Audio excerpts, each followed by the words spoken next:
সমষ্টিত আমাৰ যিসকল যুৱক যুৱতী আছে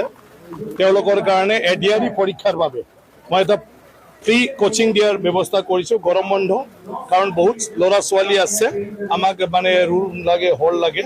আৰু 1200 জন ল'ৰা ছোৱালীয়ে ৰেজিষ্টাৰ কৰিছে এই কোচিংটো লোৱাৰ কাৰণে আজি বৰষুণ দিলে অপেনিং প্ৰায় আধা আধি আহি পাইছে আৰু বহুত বাকী আছে গতিকে এই এক মাহত তেওঁলোকক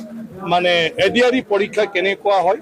ইয়াৰ প্ৰশ্নবিলাক কেনেকুৱা আহিছিলে বিগত দিনবিলাকত আৰু তাৰ কাৰণে কোন কোন সাবজেক্ট পঢ়িব লাগে ল'ৰা ছোৱালীয়ে কেনেকৈ পঢ়িলে মানে আমি সেই এডিআৰই পৰীক্ষা আৰামত দিব পাৰোঁ আৰু জেনেৰেল নলেজত কোনটো মেগাজিন কোনটো নিউজ পেপাৰ পঢ়িলে তেওঁলোকে এই ইণ্টাৰভিউত অহা প্ৰশ্নৰ উত্তৰবিলাকো মানে পাই থাকিব বা দিব পাৰিব এইখিনি তেওঁলোকক আইডিয়া এটা এই এক মাহত দিয়া হ'ব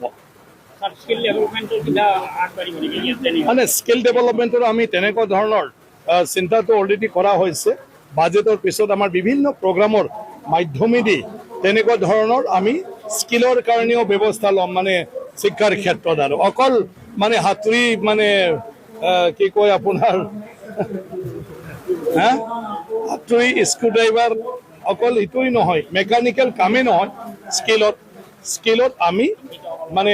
দক্ষতাৰ কাৰণে মটিভেশ্যনেল কিছুমান প্ৰগ্ৰাম আমি দিব লাগিব য'ত ল'ৰা ছোৱালীৰ কাৰণে সহজ হৈ যায় APSC UPSC কেনেকুৱা আৰু তাৰ কাৰণে আমি ছাত্ৰ ছাত্ৰীক কেনেকুৱা ধৰণৰ কিবা মানে এনকাৰেজ কৰিব লাগে আইডিয়া দিব লাগে এই গোটেইবিলাকটো সামৰি ফালে এতিয়া স্কিল ডেভেলপমেণ্টত আমি কৰি